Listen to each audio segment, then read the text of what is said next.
और इसी बीच भगवान शिव का दूध, दही और गन्ने के रस समेत फलों से रस व पंचामृत से अभिषेक होना आम बात है, लेकिन उज्जैन में एक शिव भक्त ने रक्त से भगवान भोलेनाथ का अभिषेक किया है। आगर रोड के ढांचा भवन में युवक रौनक गुर्जर ने अपने खून से बिकलेश्वर भगवान का अभिषेक किया। इस अभिषेक के लिए युवक ने डॉक्टर भी तैनात करवाया था ताकि वाइन सेट लगाकर उसके खून से शिव का अभिषेक हो। इसका वीडियो भी युवक द्वारा बनाया गया और उसे बकायदा वायरल किया गया है। हालांकि वीडियो वायरल होने के बाद कुछ पंडित इसे तामसिक पूजा मान रहे हैं, जिसका प्रदर्शन करना गलत है। वहीं रौनक का कहना था कि रावण ने तो अपने 10 शीश काटकर भगवान को चढ़ा दिए, तो क्या वो खून से अभिषेक नहीं कर सकता। रौनक का कहना है कि अभिषेक उसने विश्व शांति और खुद की आपराधिक छवि सुधारने के लिए किया है। इस अभिषेक पूजन में कई पंडित और पुजारी भी शामिल थे जो मंत्रोच्चार कर रहे थे। इस अभिषेक में लगभग 5 मिनट तक भगवान शिव पर खून चढ़ाया गया। महामंडलेश्वर ने कहा कि रक्त अर्पित करने वाले की मानसिकता जानना जरूरी है। अभिषेक की बजाय किसी को रक्त देना भी शिव अभिषेक ही है।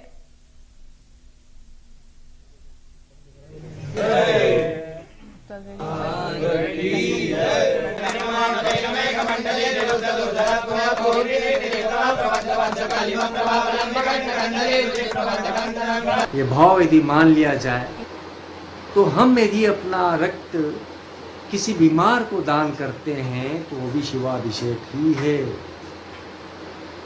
तो हमें तो ये भी प्रयास करना चाहिए कि रक्त की कमी से कोई भी व्यक्ति पीड़ित न हो। शिव कभी भी किसी को पीड़ित नहीं देखते। शिव बड़े भोले हैं, बड़े जल्दी द्रवित होते हैं। विष्णु ने अपनी आंख देने की बात करी तो शिव ने उन्हें रोका। तो शिव को समझना है तो शिवत्व को समझे। आपके अंदर वही शिव तत्व है। आप सभी के जीवन के अंदर श्रावण मास की हार्दिक शुभकामनाएं। इस दौरान आप श्रावण को समझने का प्रयास करें।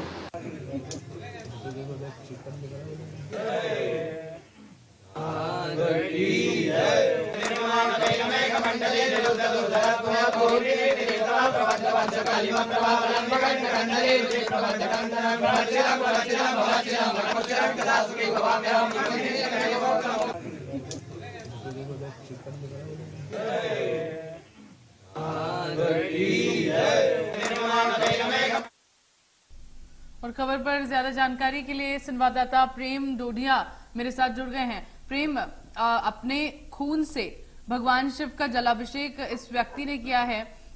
जब ये वीडियो वायरल हुआ, वीडियो सामने आया, अब किस तरह की प्रतिक्रियाएं इस पर आ रही हैं? क्योंकि साफ तौर पर यह भी कहा जा रहा है कि रक्त से अभिषेक करने वाले इस व्यक्ति का मानसिक तौर पर इसकी स्थिति कैसी है वो जान लेना जरूरी है। और ये भी कहा जा रहा है कि अगर ये रक्त भगवान शिव को ना चढ़ाए जाने के बजाय किसी और को वो दान करता, यानी कि ब्लड डोनेशन अगर इस स्थिति में वो करता, तो शायद वो किसी के काम भी आता। और शायद ये बात सही भी है। अब इस पर क्या प्रतिक्रियाएं सामने आ रही हैं?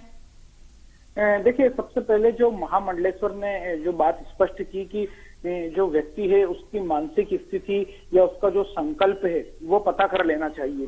तो हम जिस शख्स ने रक्त दान किया है, हम उसके बैकग्राउंड पर जाएं तो करीब 1 दर्जन से अधिक आपराधिक रिकॉर्ड रहे हैं और जो आपराधिक रिकॉर्ड है वे काफी जघन्य रहे हैं, जिसका मुख्य कारण यह था कि यहाँ पर जो तत्कालीन एसपी रहे हैं सचिन अतुलकर, उन्होंने एनकाउंटर भी किया था। शॉर्ट एनकाउंटर में पैर में गोली मारी थी। उसके बाद अब यह जो युवक है यह अपने आप को बता रहा है कि वह सुधार करना चाहता है और सुधार करने में वह इस प्रकार के कृत्य कर रहा है जिससे मीडिया या सोशल मीडिया या लोग उसकी ओर आकर्षित हो। और यही कारण है कि इसने कुछ दिन पहले ही अपने पैर की चमड़ी से एक चप्पल बनाई थी और जिसे अपनी मां को दान की थी। वहीं अब ये दूसरा उसका यह कृत्य है कि उसने अपने ब्लड से भगवान शिव का रक्त अभिषेक किया है। वहीं हम धर्माचार्यों या पंडितों की बात माने तो पंडितों ने जरूर इस बात का विरोध किया है कि इस प्रकार का काम नहीं होता है। महामंडलेश्वर का साफ तौर पर कहना है कि संकल्प जाना जाए। यदि उसे इस प्रकार का कृत्य करना ही तो वो अपना ब्लड भी दान कर सकता है। तो कहीं ना कहीं इस मामले में जो प्रतिक्रियाएं आ रही है वो ज्यादातर नकारात्मक ही देखने को मिल रही है। जी बिल्कुल प्रेम, क्योंकि अपनी आपराधिक छवि अगर ठीक भी करनी है तो ऐसे में इस तरह रक्त से भगवान शिव का जलाभिषेक करना, अपने पैरों की चमड़ी से चप्पल बनाकर अपनी मां को तोहफे के तौर पर देना, क्या वाकई ऐसा होता है कि इन सब चीजों से ये जो युवक है इसकी छवि ठीक हो रही है? क्या वाकई लोग उसकी तरफ आकर्षित हो रहे हैं? क्या लोगों के बीच जो उसकी छवि बनी हुई है उसमें बदलाव हो रहा है? जी, निश्चित तौर पर लोगों की जो प्रतिक्रिया हम बात करें, क्योंकि जैसा कि मैंने बताया कि हिस्ट्री सीटर बदमाश रहा है, तो आज भी लोग उसे उसी रूप में देखते हैं। लोगों का यह भी कहना है कि यदि आपको अपनी छवि सुधारनी है या कोई पॉजिटिव काम करना है तो इतना उसका आभा मंडल या इतनी उसकी प्रचार प्रसार करने की आवश्यकता नहीं है। यहाँ पर जो भी काम करना है, कई प्रकार के काम होते हैं जो गुप्त तरीके होते हैं, गुप्त दान, गुप्त भक्ति।